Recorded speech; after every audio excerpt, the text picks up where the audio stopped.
কিছু মানুষ পাবেন আমাদের আশেপাশে বন্ধুবান্ধব বা ফ্যামিলির সার্কেলের মধ্যে, দেখবেন যে কারণ ছাড়াই হিংসা করে, কোনো রিজন দরকার নেই।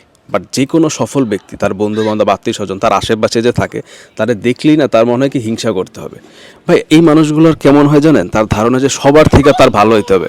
আপনার পক্ষে কি সবার থেকে আপনার ভালো হওয়া সম্ভব না, কিন্তু এই মানুষগুলা সবাইরে কম্পিটিশন মনে করেন। দেখবেন যে আশেপাশে যেই থাকুক তার ভালো হইতে হবে।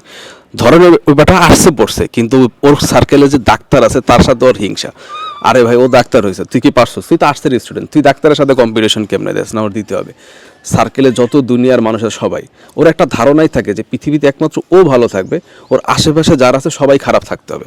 আর এই মানুষগুলোর মধ্যে একটা বিষয় খেয়াল করবেন, সেটা হচ্ছে যে প্রচুর পরিমাণে এরা চগলখোরা। এরা আশেপাশের মানুষের ব্যাপারে সারাদিন এর কাছে যে ওর কথা বলে, ওর কাছে যে ওর কথা বলে, এবং প্রচুর গসিপিং করে।